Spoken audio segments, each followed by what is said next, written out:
إن الحمد لله نحمده ونستعينه ونستغفره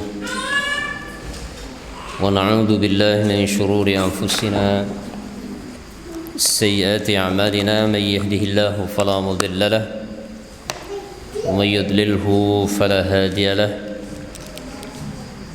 أشهد أن لا إله إلا الله وحده لا شريك له جل عن الشبيه والنظير وأشهد أن محمدا عبده ورسوله أرسله ربه بالهدى ودين الحق ليظهره على الدين كله ولو كره المشركون اللهم علمنا ما ينفعنا وانفعنا بما علمتنا وزدنا علما اللهم أرنا الحق حقا وارزقنا اتباعه وأرنا الباطل باطلا وارزقنا اجتنابه اللهم اجعلنا هداة مهتدين إلى صراطك المستقيم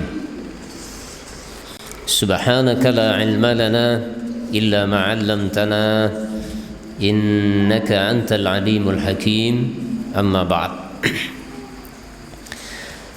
Dumateng sagunging para sesepuh ingkang minulya kang tuhu kina bekten dahat kinurmatan.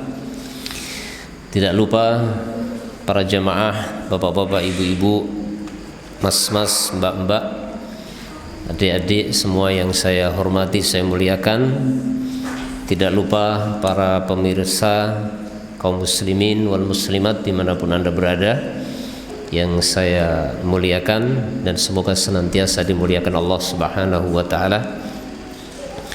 Kita bersyukur kepada Allah atas limpahan nikmat yang begitu banyak diberikan kepada kita semua.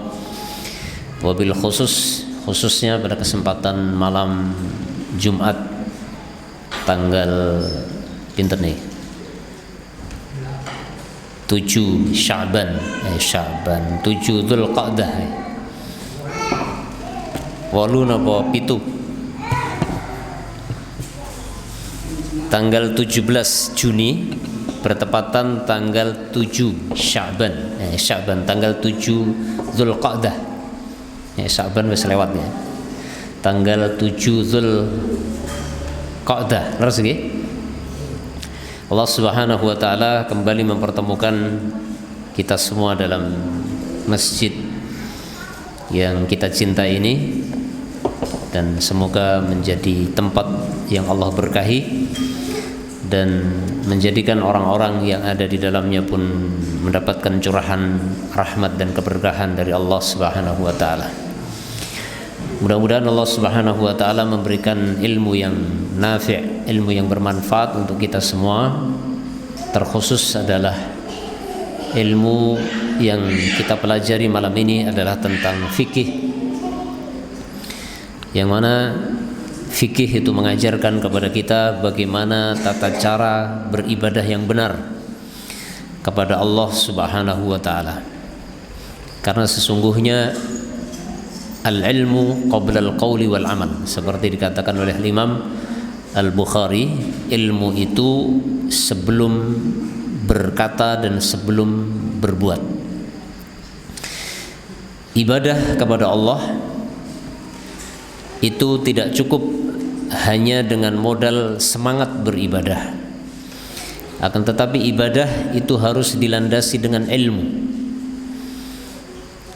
Al-Imam Asy-Syafi'i, populer di dalam diwan Syafi'i, mengatakan wa kullu man bi ghairi ilmin ya'malu a'maluhu mardudatun la tuqbalu. Setiap orang yang beramal tanpa dasar ilmu, maka amalannya akan tertolak alias tidak diterima.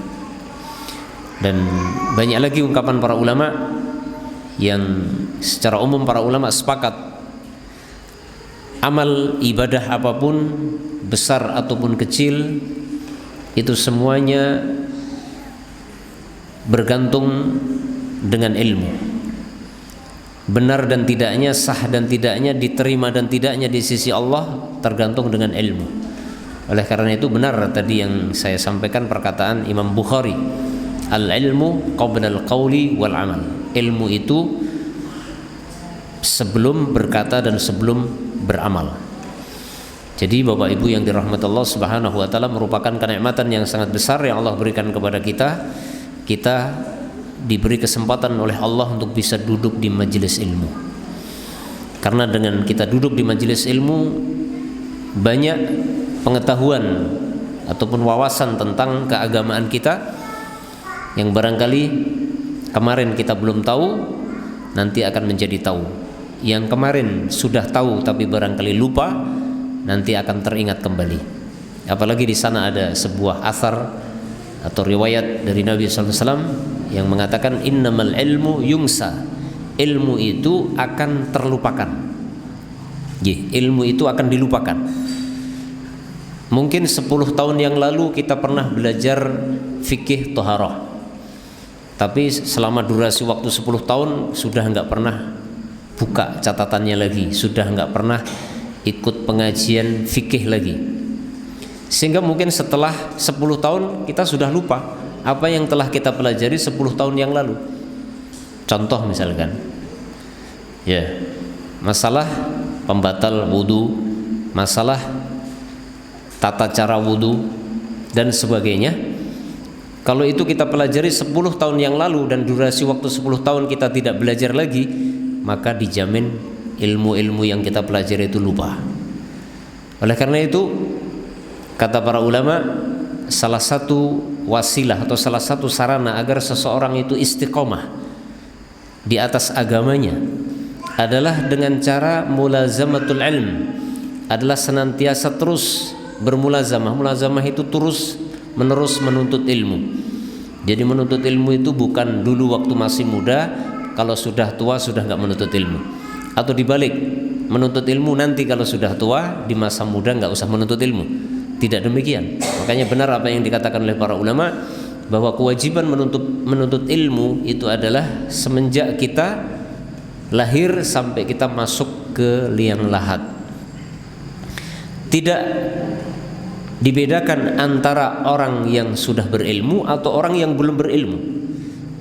Jadi yang diwajibkan menuntut ilmu itu bukan hanya orang yang belum berilmu. Orang-orang yang sudah berilmu pun tetap terus diwajibkan untuk menuntut ilmu. Orang yang belum berilmu diwajibkan menuntut ilmu adalah dalam rangka menghilangkan kebodohan dari dirinya.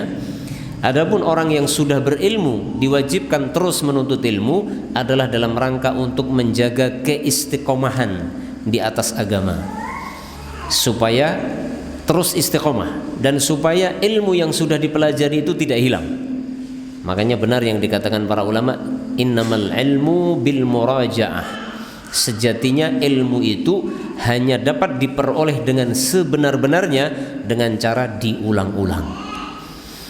Nun sewu, mohon maaf, ada sebagian orang itu bosan ngaji. Alasannya sederhana, materi yang disampaikan saya sudah tahu, paling ya itu saja. Ada yang seperti itu, sehingga barangkali agak kurang bersemangat datang di majelis ilmu yang di situ disampaikan sebuah materi yang kira-kira dia sudah tahu atau sudah pernah dipelajari. Maka ini sebuah kesalahan di dalam metode menuntut ilmu, kata para ulama. Karena Nabi SAW mengatakan innamal ilmu yungsa, ilmu itu akan terlupakan, ilmu itu akan hilang. Ilmu itu akan dilupakan.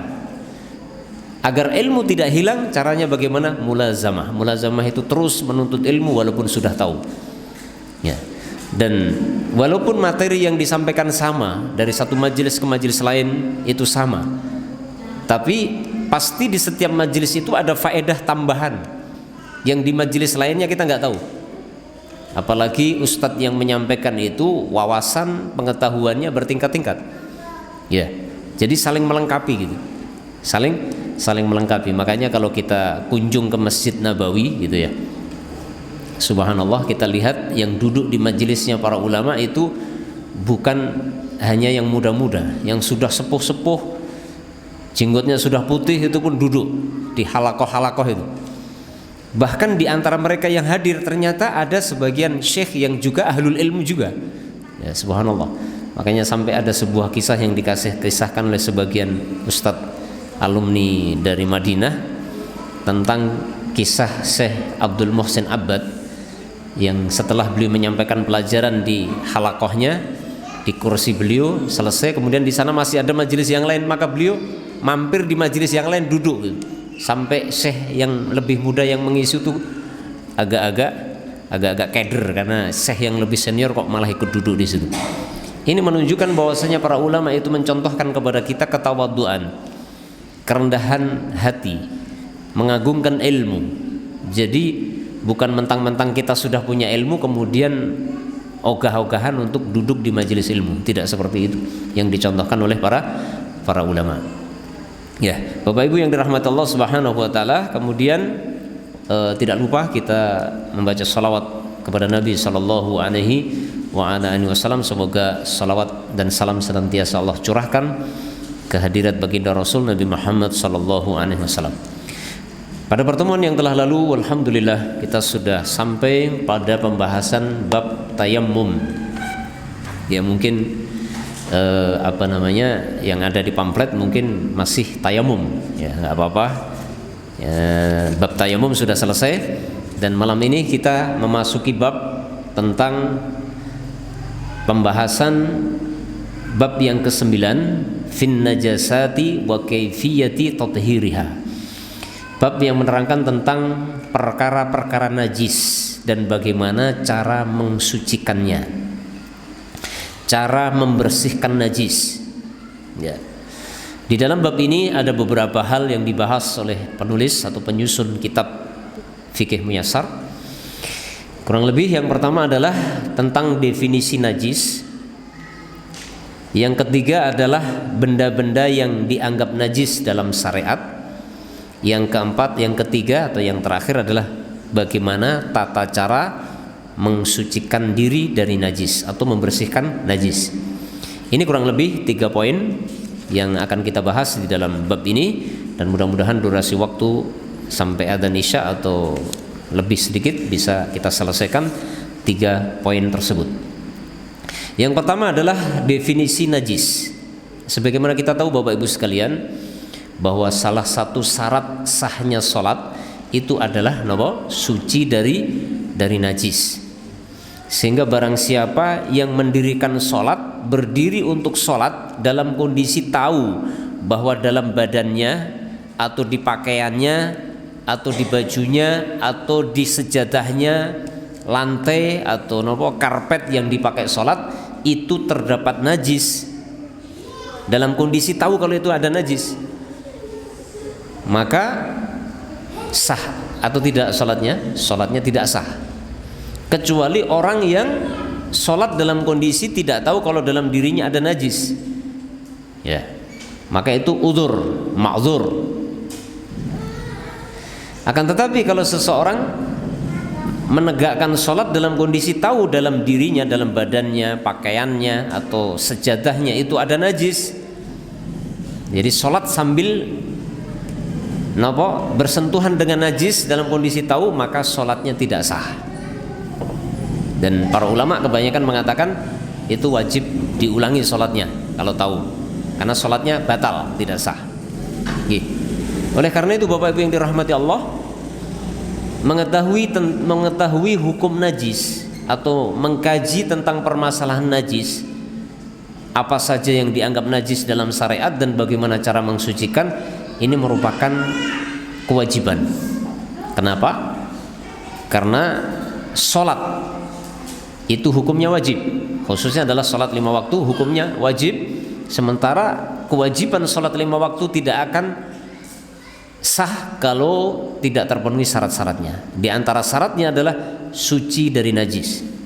Maka mengetahui ilmu tentang perkara najis atau ilmu pernajisan gitu, itu hukumnya wajib.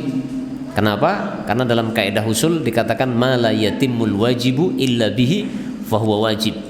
Sesuatu yang wajib yang tidak bisa tercapai kecuali dengan sesuatu yang lain, dengan perantara sesuatu yang lain, maka perkara yang lain tersebut itu hukumnya menjadi wajib sebagaimana apa yang menjadi tujuan dari kewajiban itu.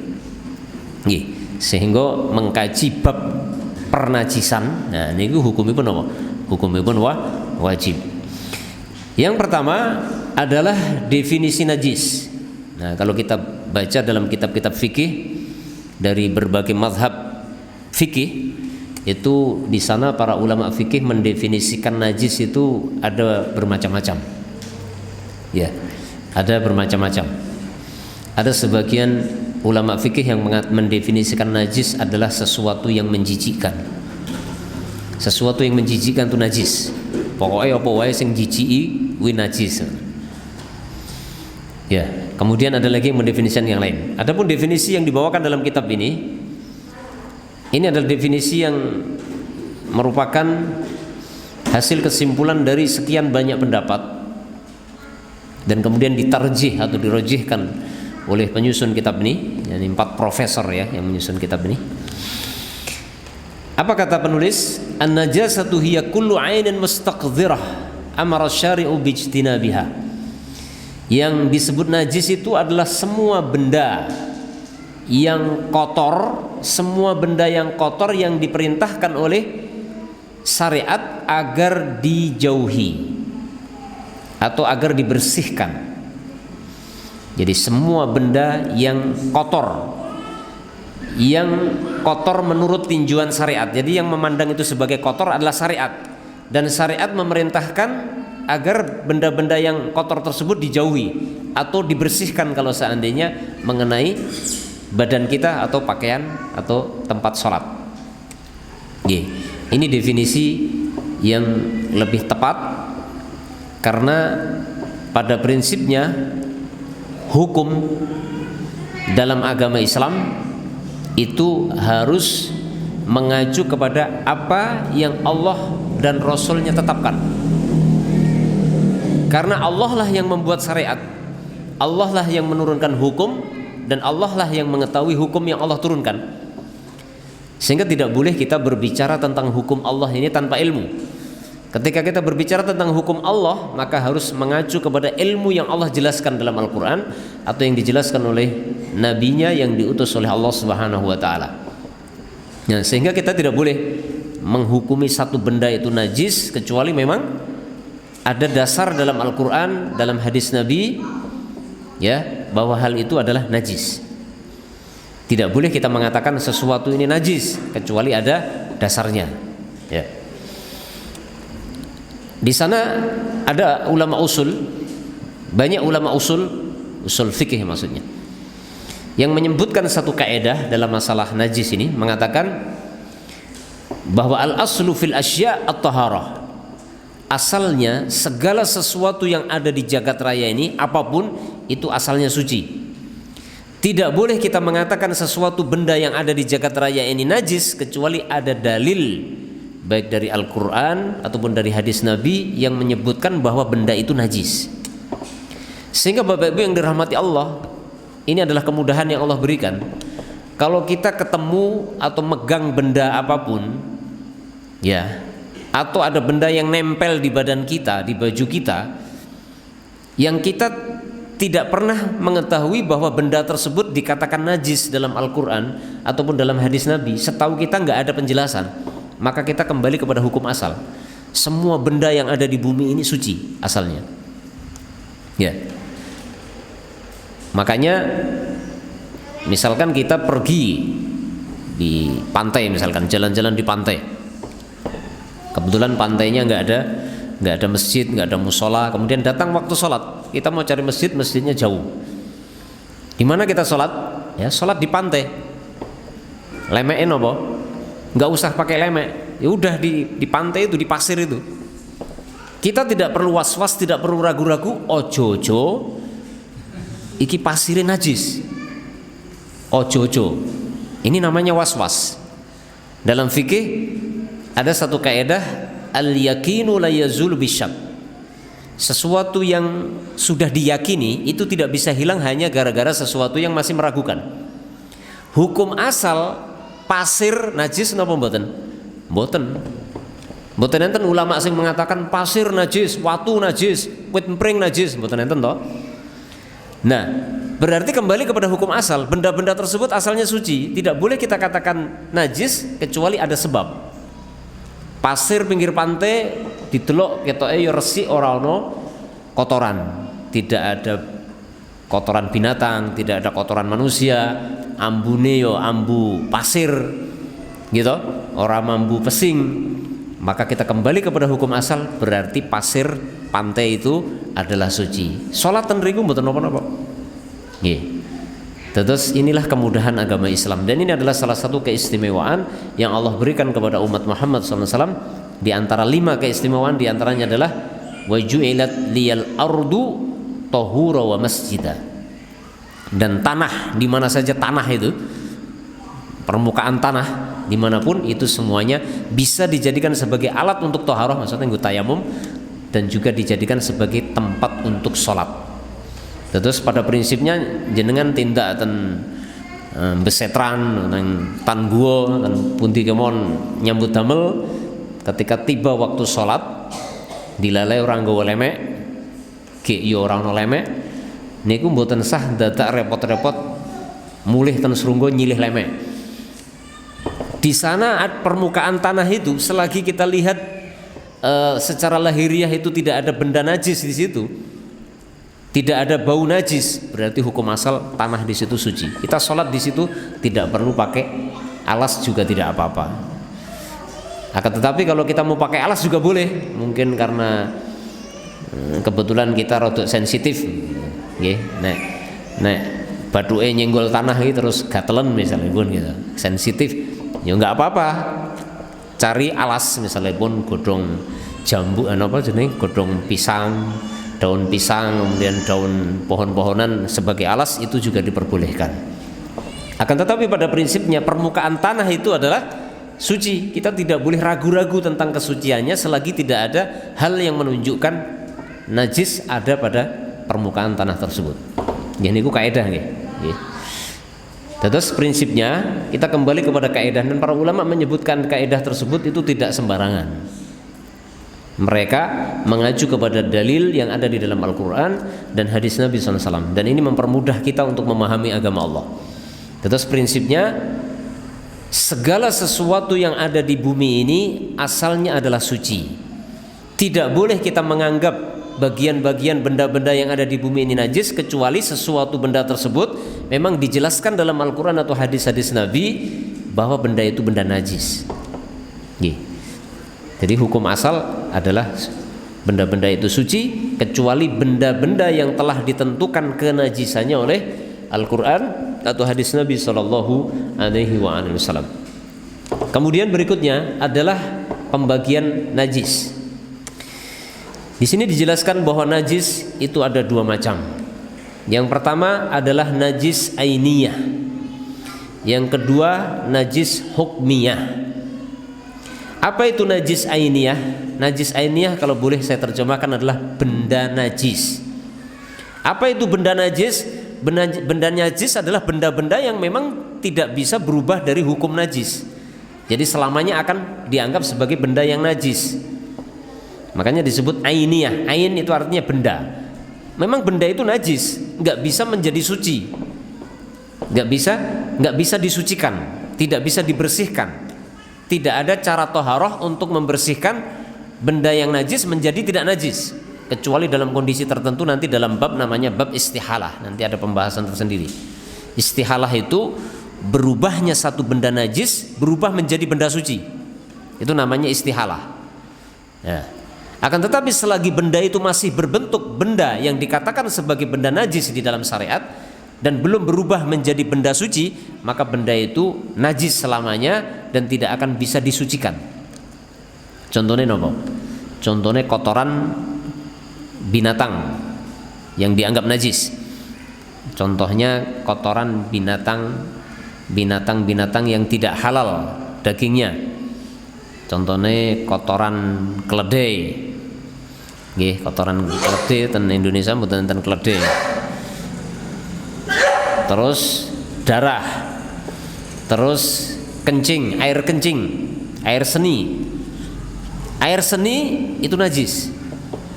Benda yang najis, air seni adalah benda cair yang najis. Dengan cara apapun air seni itu tidak bisa disucikan. Selamanya akan najis kecuali air seni itu berubah menjadi benda yang suci. Nanti masuk dalam bab istihalah namanya.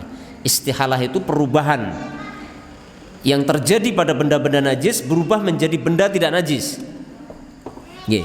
Misalnya pun apa? Air seni diproses, ya. Jari ini gitu. Terus tinja nih kan, tinja manusia, terus tinja, terus air seninya, ini ternyata bisa diolah menjadi gas, gitu. Niku panjenengan niku kan dapure kagungan gas toh. Niku kadang-kadang bocor kan mambu. Mambune mambu napa? Mambu gas toh, mboten mambu pesing toh.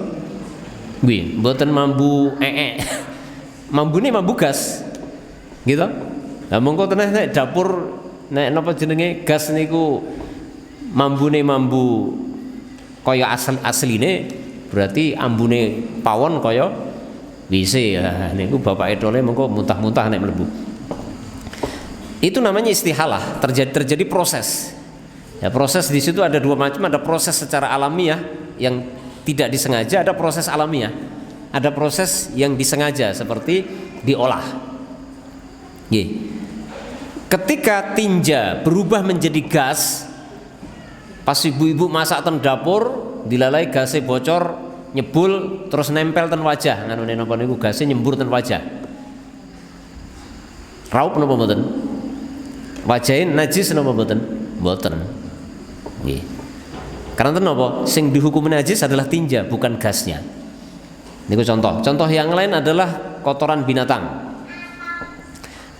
Kotoran binatang yang najis, misalnya pun kotoran binatang itu mengeras, ya, mengering kemudian mengeras dalam waktu bertahun-tahun berubah menjadi batu, benar-benar berubah jadi batu. Semua berubah total sehingga baunya, karakter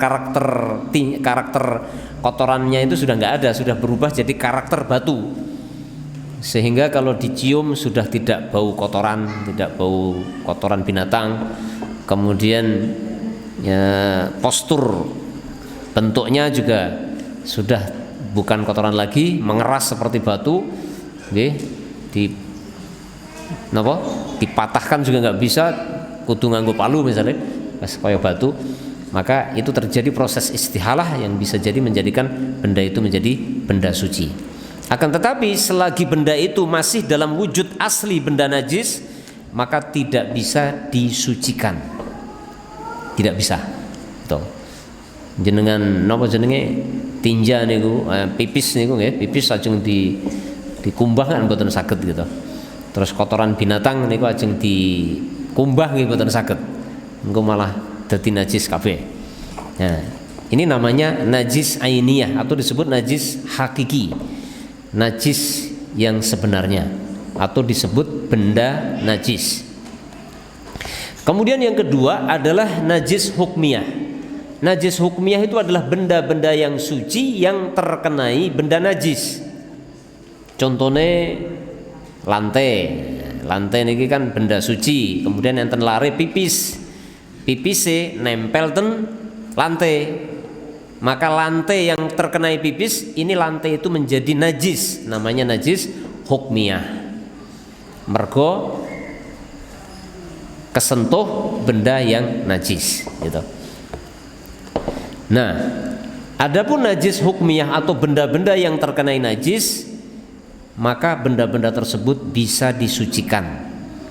Dan alat untuk mensucikannya asalnya adalah menggunakan air. Ya, sebagaimana para ulama fikih sepakat bahwasanya al aslu fi izalatin najasah bil ma. Asalnya mensucikan dari najis itu menggunakan air. Kecuali tidak ada air maka nanti digantikan dengan yang lain. Dasarnya adalah firman Allah dalam surah Al-Anfal ayat 11. Allah berfirman wa yunazzilu 'alaikum minas sama'i ma'an liyutahhirakum bih.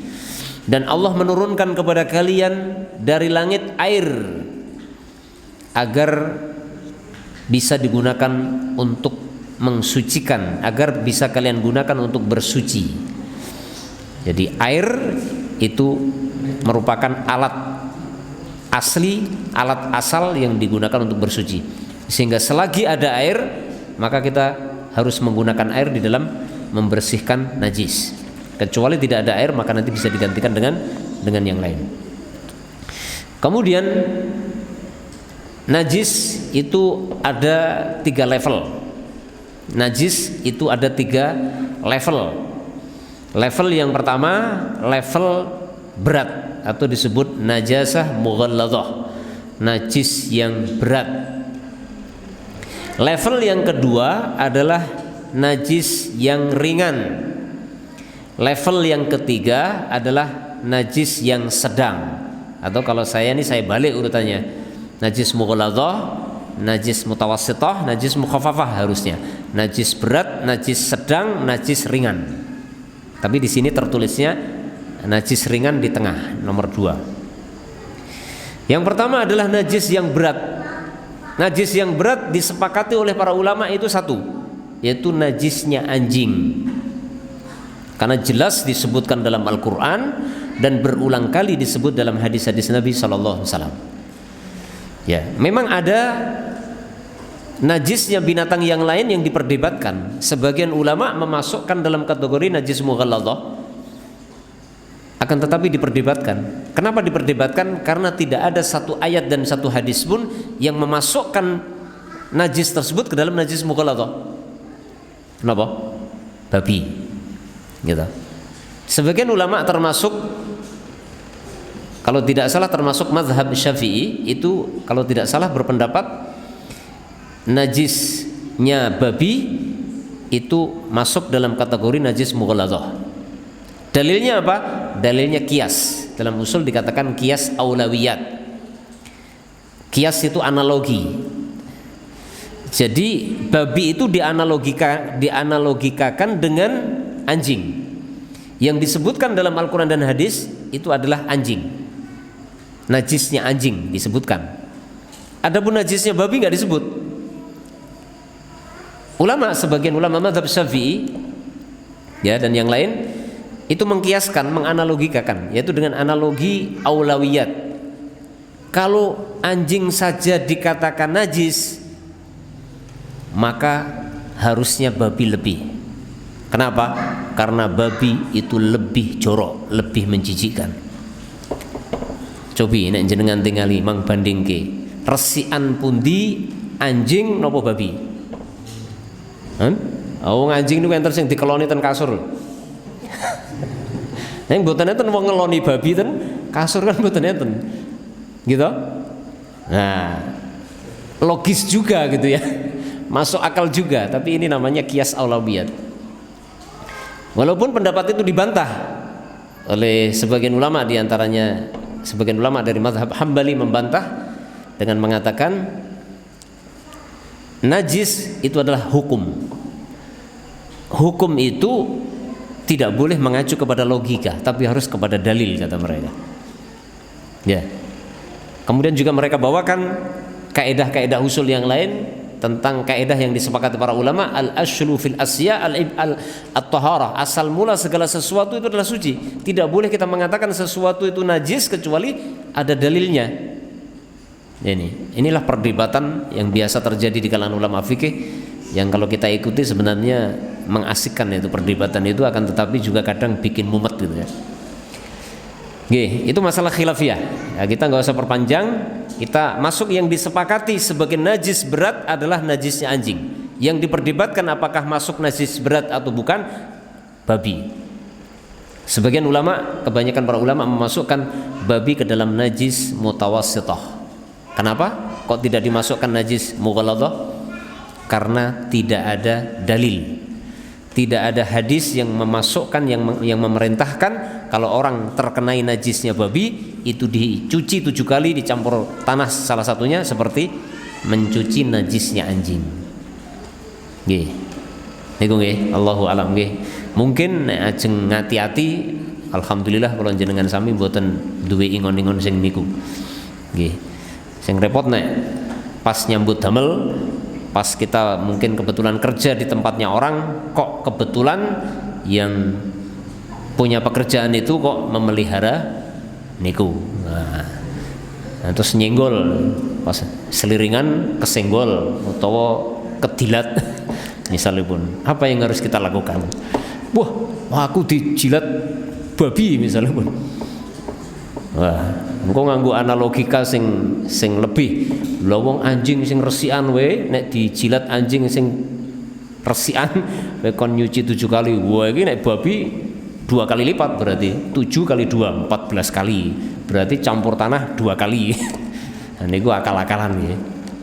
Nggih, nek ajeng hati-hati enggak apa-apa. Kita mau berhati-hati enggak apa-apa. Dalam fikih itu boleh. Ihtiyaton, dalam rangka kehati-hatian kita memilih pendapat ulama yang lebih hati-hati. Nggak apa-apa, boleh. Akan tetapi ya kita tidak akan lepas dari namanya perdebatan kalau dalam masalah yang diperselisihkan itu. Nah, kita kembali yang disepakati oleh para ulama dari semua mazhab tidak ada khilaf, yang masuk dalam kategori najis mughaladhah adalah najisnya anjing. Adapun najisnya babi itu diperdebatkan oleh para ulama.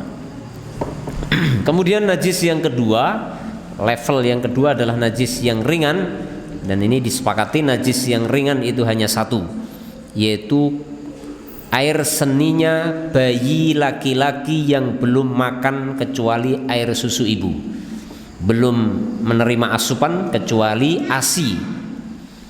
Oke, dereng didulang sego, orang didulang bubur, gitu. Bagaimana kalau susu instan, susu buatan? Nah, dalam hadis yang disebutkan itu susu ibu, bukan susu sapi. Pripun niki? Para ulama membahas gimana kalau ada bayi lahir, bayi laki-laki lahir karena ibunya belum bisa keluar ASI, mergo anak pertama yang lahir biasanya niku belum keluar ASI, terus disusui pakai ASInya sapi atau kambing atau susu buatan. Apakah itu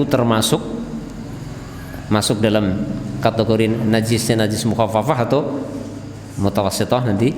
Nah, ini pendapat yang saya tahu yang paling kuat adalah itu masuk dalam kategori sudah menerima asupan makanan yang mana najisnya nanti sudah masuk dalam kategori najis mutawassithah. Nggih. Karena yang disebutkan dalam hadis adalah belum menerima asupan kecuali air susu ibu. Yang disebut itu adalah air susu ibu maksudnya. Nah, najis mukhaffafah yaitu najis atau air seninya bayi laki-laki yang belum menerima asupan kecuali air susu ibu. Maka ini masuk dalam kategori najis mukhaffafah. Dan ini satu-satunya najis mukhaffafah adalah air seninya bayi laki-laki. Ingat, bayi laki-laki. Bagaimana dengan bayi perempuan? Enggak masuk. Nih. Bayi laki-laki yang belum menerima asupan makanan kecuali air susu ibu, maka najisnya mukhaffafah. Dan nanti cara mensucikannya cukup disirami air bagian yang terkenai najis, tidak perlu diucek-ucek, tidak perlu disabun, cukup disirami air bagian yang terkenai, itu sudah dianggap suci. Jadi najis mukhaffafah hanya satu, yaitu air seninya bayi laki-laki yang belum menerima asupan kecuali air susu ibu.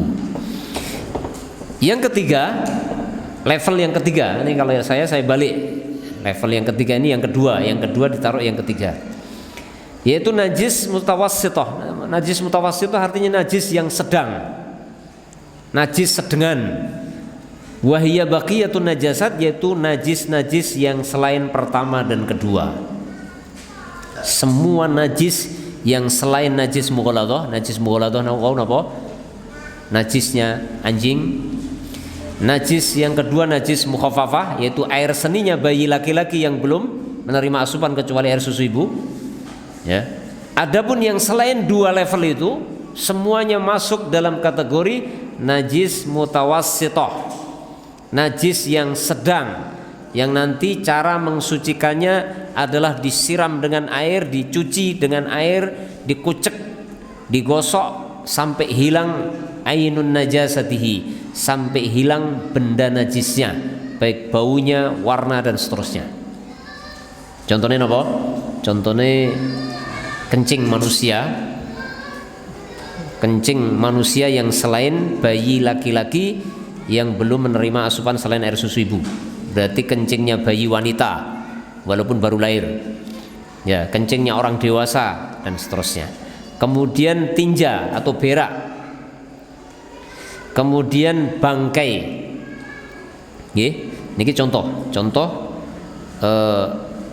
najis mutawassithah katosipun sampun adzan. Kita midhangetaken rumiyin kumandang adzan. Mangke kita sambung sasampunipun adzan insyaallah taala. Sallallahu ala nabiyyina Muhammadin wa ala alihi washabbihi wasallam. Alhamdulillahirabbil alamin.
Bismillah, alhamdulillah, wassalatu wassalamu ala rasulillah wa ala alihi wa ashabihi wa mawalah.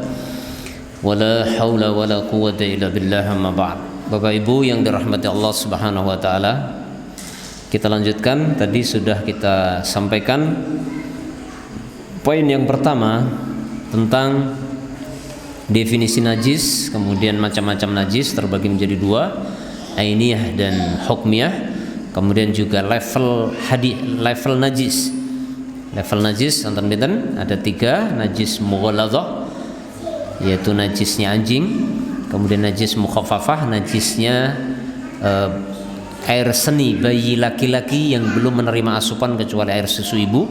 Kemudian najis mutawassithah adalah selain dari keduanya, semuanya masuk najis yang sedang. Nanti akan kita lihat tata cara mensucikannya. Kemudian kita masuk poin pembahasan yang kedua dalam bab ini adalah al-asya'u allati qamat dalilu ala najasatiha.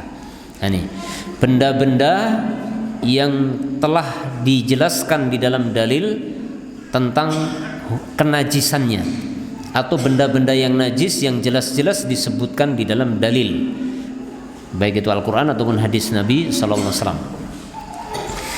Di sini disebutkan oleh penulis benda-benda yang disepakati sebagai benda yang najis, karena nanti ada benda-benda yang diperselisihkan, ya.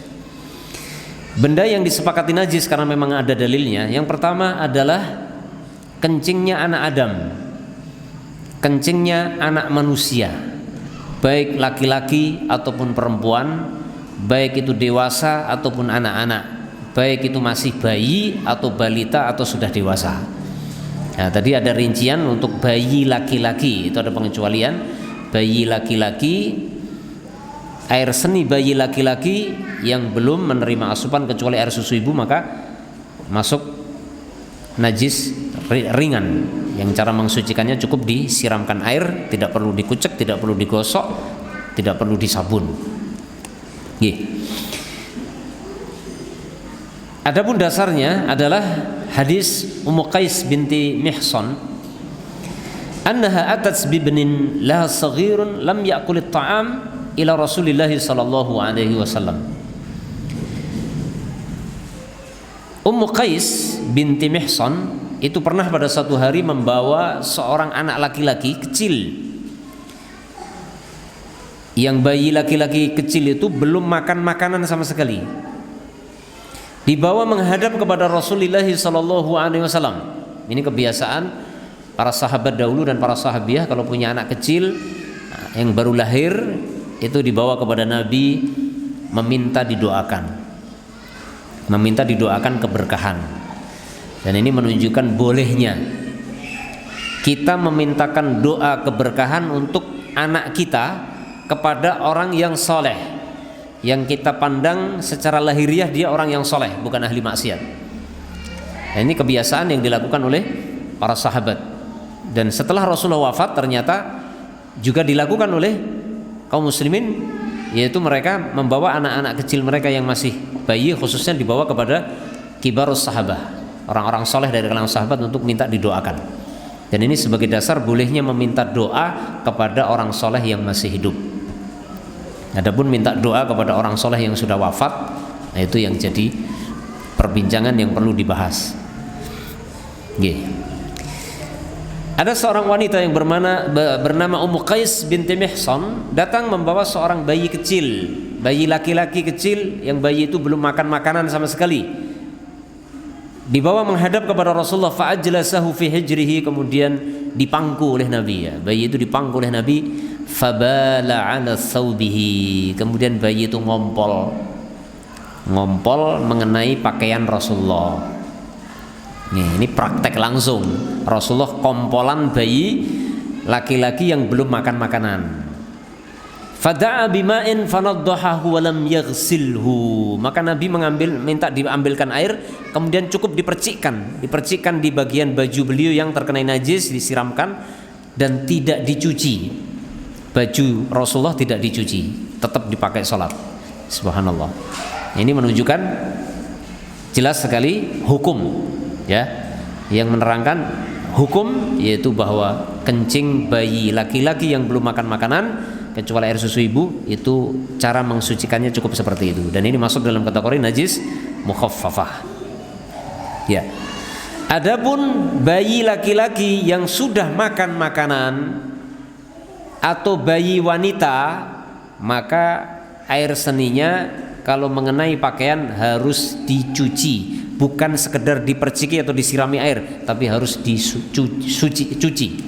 Nah, namanya pun dicuci, ya disirami air, dipanduri air, digosok-gosok sampai hilang baunya. Niku karena masuk dalam hadis mutawassithah. Kemudian benda najis yang kedua adalah darah yang mengalir. Darah binatang, darah yang mengalir, darah binatang yang mengalir. Darah binatang yang mengalir.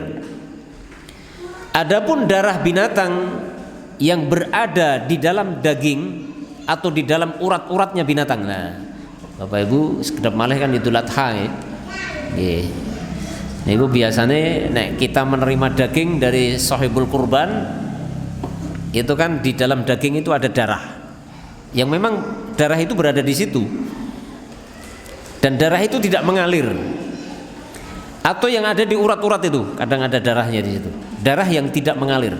Jadi seakan-akan darah itu memang bagian dari daging itu, bagian dari urat tersebut. Jadi bukan berasal dari darah yang tadinya mengalir ke situ kemudian menggumpal. Ini benten malih. Tapi memang asalnya darah itu ada di situ. Nah, bapak-bapak kalau kinten sampun hafal nggih, yang biasa betet, biasa dadi jagal. Itu kan ada bagian-bagian di dada biasanya itu, di dada napa punggung nggih. Di sela-sela tulang niku ada daging, terus di dalam kulit, di dalam dagingnya itu dilapisi kulit tipis bening. Gitu. Itu di dalamnya ada warna-warna merah dan itu tidak mengalir. Maka itu yang dimaksud dengan darah yang ada di dalam daging atau berada di dalam urat-urat. Maka darah tersebut tidak najis, bahkan hukumnya halal untuk dimakan. Adapun darah binatang yang najis adalah darah yang mengalir. Contohnya disembelih kan mengalir niku. Nah, darah yang mengalir itu najis menurut sebagian pendapat, dan ini termasuk penulis kitab ini. Dasarnya adalah firman Allah Subhanahu wa taala dalam surah Al-An'am, dalam potongan ayat dalam surat Al-An'am ayat 145, au damam masfuha, atau darah yang mengalir, wa huwa alladhi yuhraqu wa yunsab. Wa yansabbu, darah yang bisa tertumpah dan bisa mengalir. Darah sing mengalir intinya. Akan tetapi harus hati-hati kita melihat asalnya. Karena nanti ada bagian-bagian darah yang asalnya mengalir kemudian mengendap di dalam daging, kemudian menggumpal jadi tidak mengalir. Nah, ini berarti kita harus tahu asalnya dari mana. Apakah memang aslinya ada di situ atau asalnya darah yang mengalir? Allahu a'lam bishawab. Kemudian yang ketiga,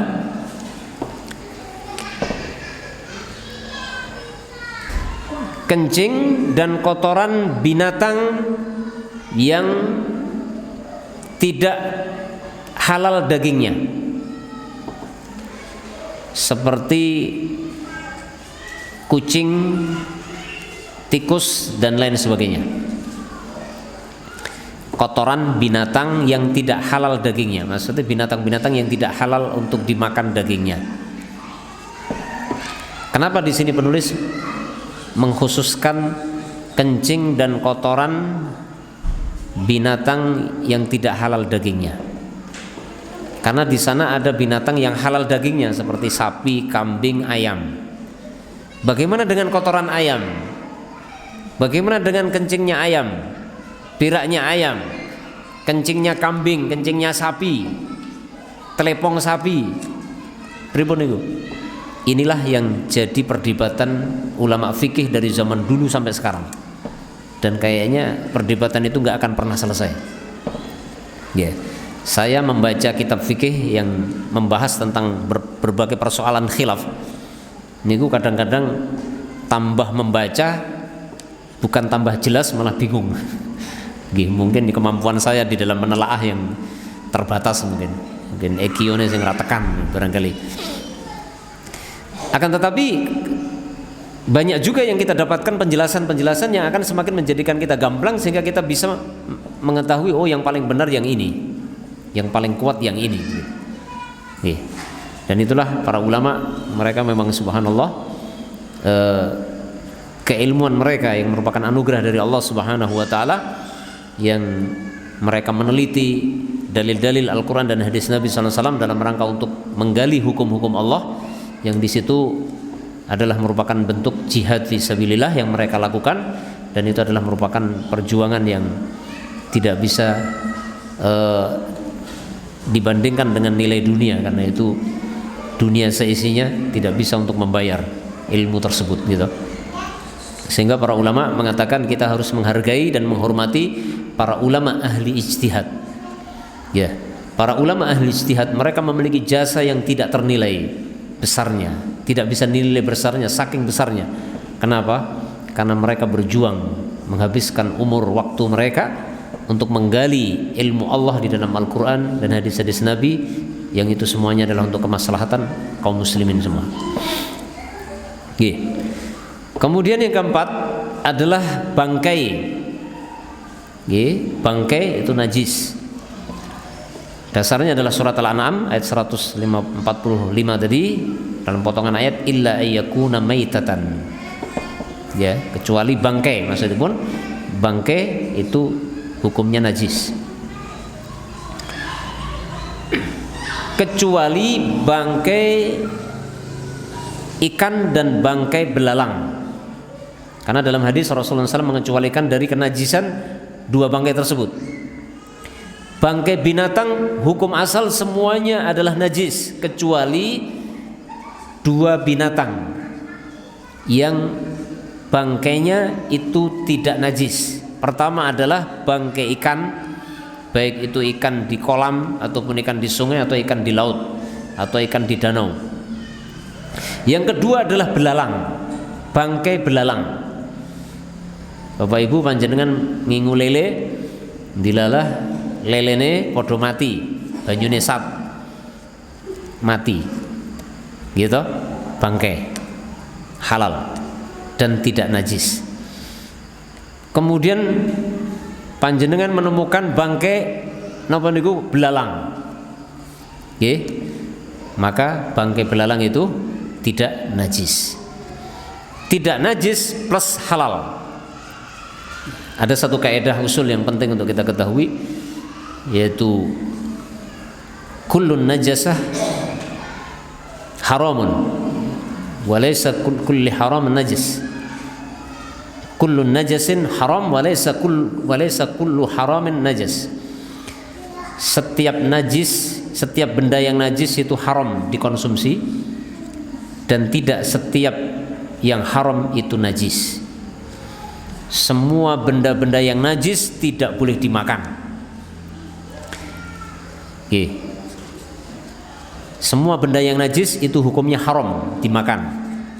Akan tetapi tidak semua benda yang haram itu hukumnya najis. Contohnya apa? Manusia. Menungso najis napa mboten? Mboten. Bangkai manusia najis napa mboten? Mboten najis. Akan tetapi mboten najis, akan tetapi haram dimakan. Gitu? Makan manusia tidak boleh. Manusia itu haram dimakan. Tapi juga tidak najis. Ada sebagian benda-benda yang haram itu najis, ada sebagian benda yang haram tidak najis. Makanya kaidahnya setiap yang najis pasti haram, tapi belum tentu setiap yang haram, tidak setiap yang haram itu najis. Karena yang haram ada yang najis, ada yang tidak. Contoh benda-benda yang haram dan najis napa? Anjing, babi dan sebagainya. Ya, kencing manusia, beraknya manusia haram plus najis. Akan tetapi manusianya, jasadnya manusia jadi mayat, berarti bangkai manusia. Bangkai manusia itu haram tapi tidak najis, gitu. Itu kaidah, Dan lebih mudahnya adalah untuk mengetahui benda-benda yang najis adalah kita melihat penjelasan para ulama dalam kitab fikih. Jadi yang keempat adalah bangkai. Bangkai binatang itu semuanya najis. Sama saja apakah binatang yang halal dagingnya dimakan dagingnya, tentunya setelah disembelih, atau bangkai binatang yang tidak halal. Contohnya bangkai kucing, bangkai anjing, bangkai babi, itu jelas najis. Termasuk juga bangkai sapi, bangkai ayam, bangkai kambing, itu hukumnya najis. kecuali bangkai belalang dan bangkai ikan. Termasuk juga bangkai binatang yang tidak memiliki darah, itu hukumnya tidak najis. Berarti nopo? Sedulure belalang. Sedulure belalang nopo? Coro, kecoa, apa malih? Sing boten kagungan darah mengalir. Bahkan mungkin nggak punya darah atau punya darah tapi darahnya bening. Jadi tidak punya darah mengalir. Nggih. Napa? Kecoa nggih. Bangkai kecoa. Nggih. Napa malih? Laler kagungan darah mboten. Midak laler, penyet gitu. Lalernya nempel. Najis napa mboten? Mboten, enggak punya darah mengalir. Nggih.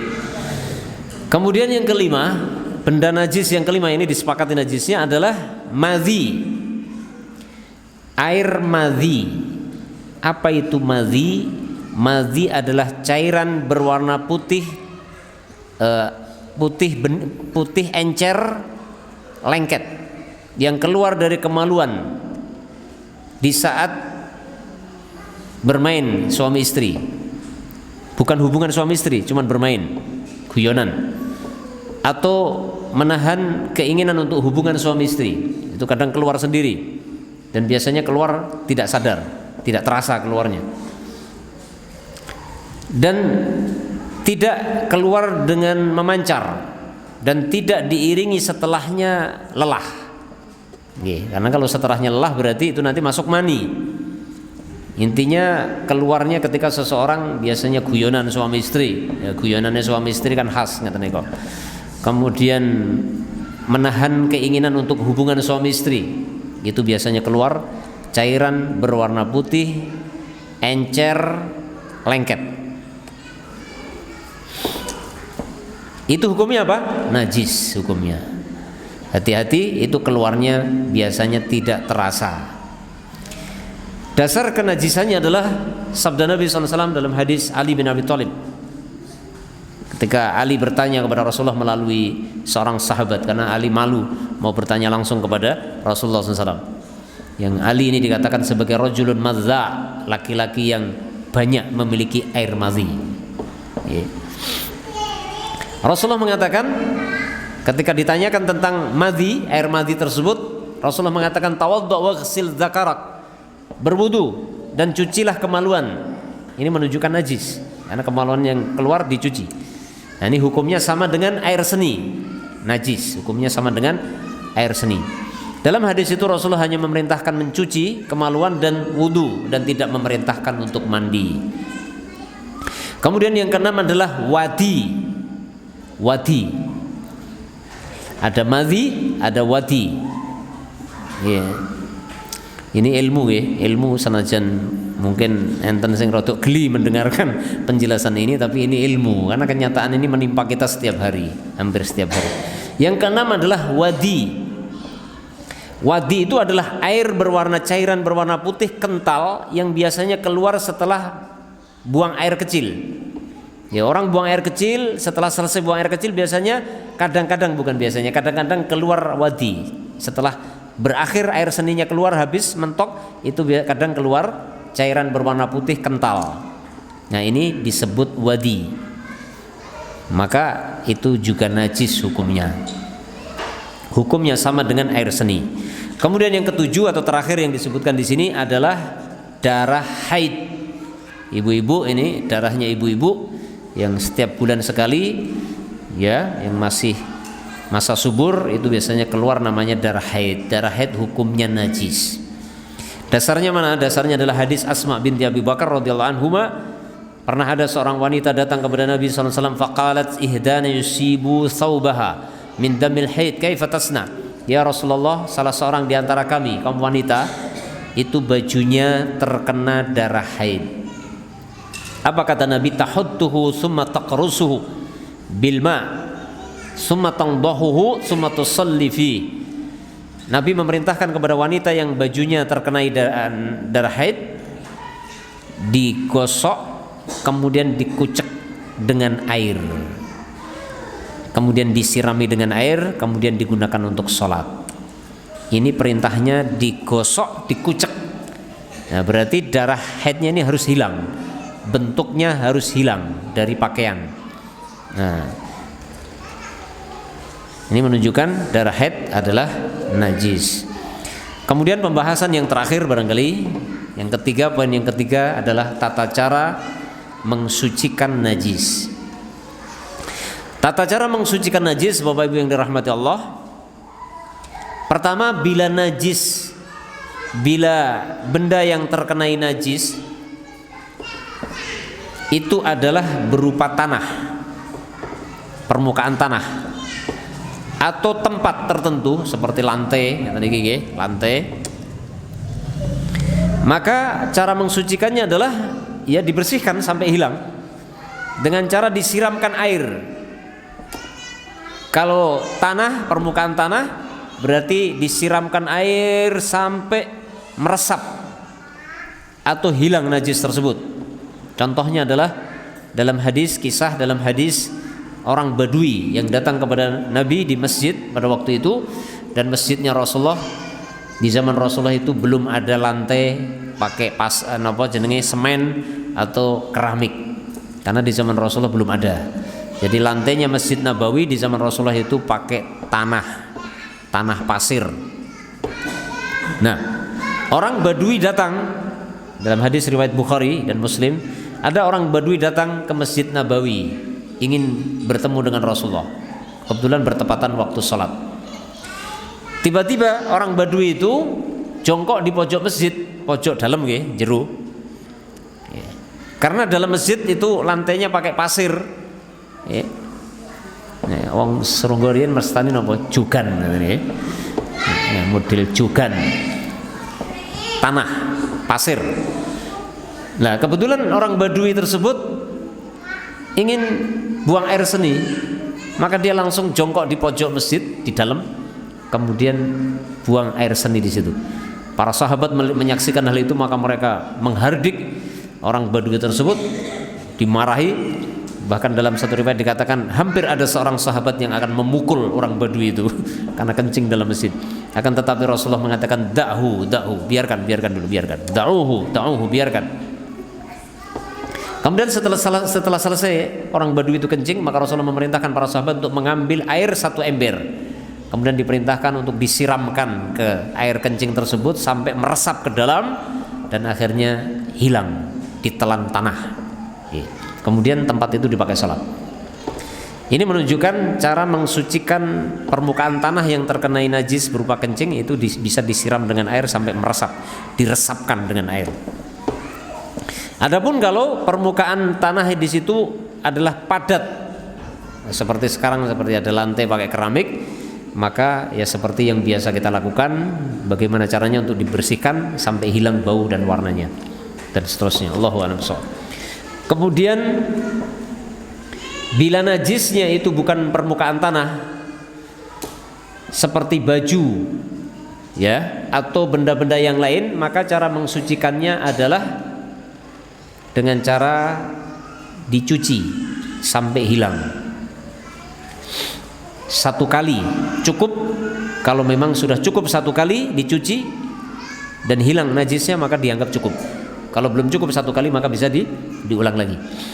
Adapun kalau najisnya itu adalah najisnya anjing, jilatan anjing atau air liurnya anjing. Misalnya pun ibu-ibu biasanya piring, kemudian perabot-perabot dapur niku sing bertinggu maem niku biasanya didelehke ten tempat cucian gitu. Ya, zaman riyen kan cuciannya ten ngisor. Kemudian ternyata anjingnya tetangga datang jilat-jilat bekas makanan. Ini terjadi di zaman Rasulullah SAW.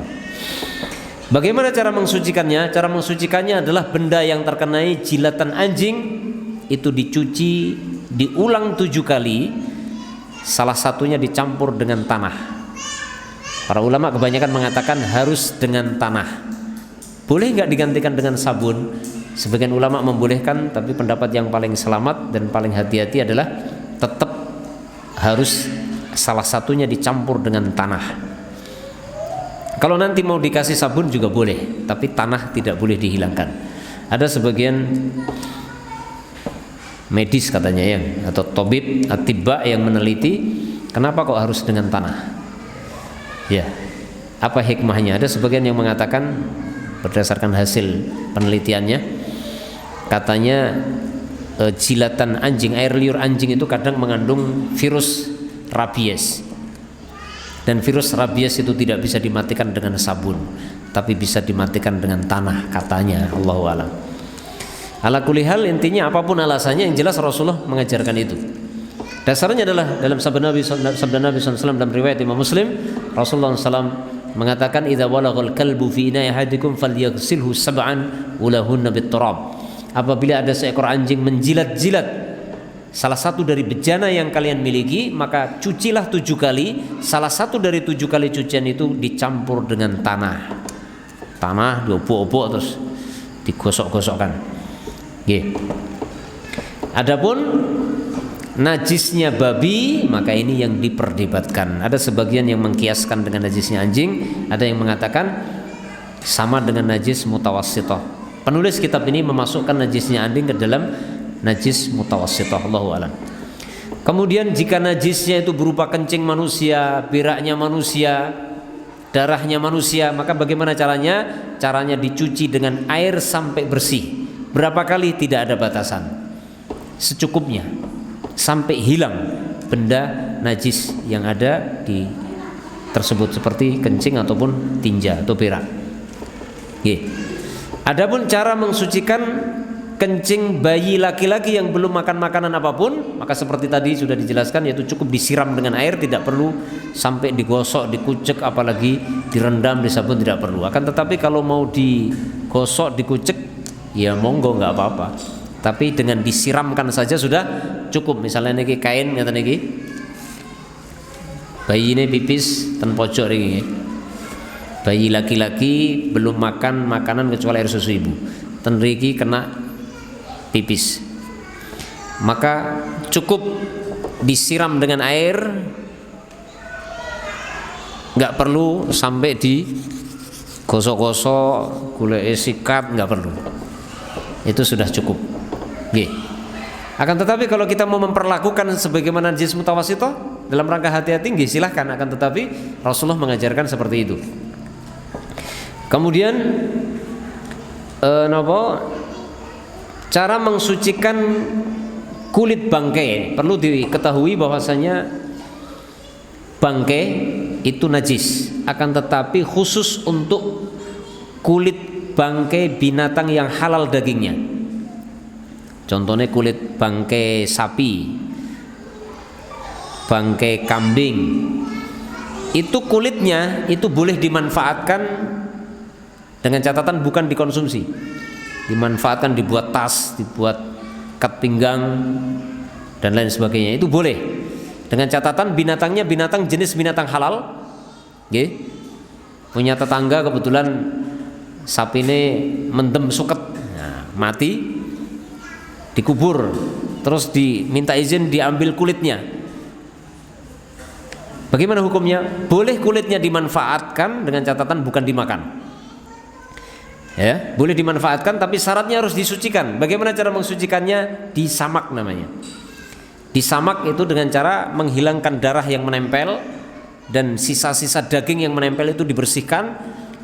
Kemudian menggunakan benda-benda yang bisa membersihkan seperti daun pepaya, jeruk nipis dan lain sebagainya, yang bapak-bapak saya kira sudah paham. Akan tetapi ini khusus kulit bangkai binatang yang berasal dari binatang yang halal, sapi, kambing, kerbau, onta dan lain sebagainya. Adapun kulit bangkai binatang yang haram, ya, itu najis, seperti kulit bangkai harimau. Nah, ini biasanya malah digoleki. Kulit bangkai gajah, itu tidak bisa disucikan, karena jenis binatangnya binatang yang tidak halal untuk dimakan. Dasarnya adalah sabda Nabi SAW, ayyu ihabin dubigha faqad tahur. Ya, kulit bangkai binatang yang halal apabila telah disamak maka menjadi suci, maka berubah menjadi suci. Allah Ta'ala bisawab. Yang terakhir adalah cara mensucikan darah haid adalah seperti tadi yang dikatakan dalam hadis di atas. Hadis di atas, ketika ada seorang wanita datang kepada Nabi SAW yang bajunya terkena darah haid, maka Rasulullah memerintahkan dicuci dengan air dengan cara digosok-gosok, dikucek-kucek dan dicuci pakai air sampai benar-benar hilang, ya, sampai benar-benar darah haid tersebut hilang dari benda yang terkenai. Allahu Ta'ala bisawab.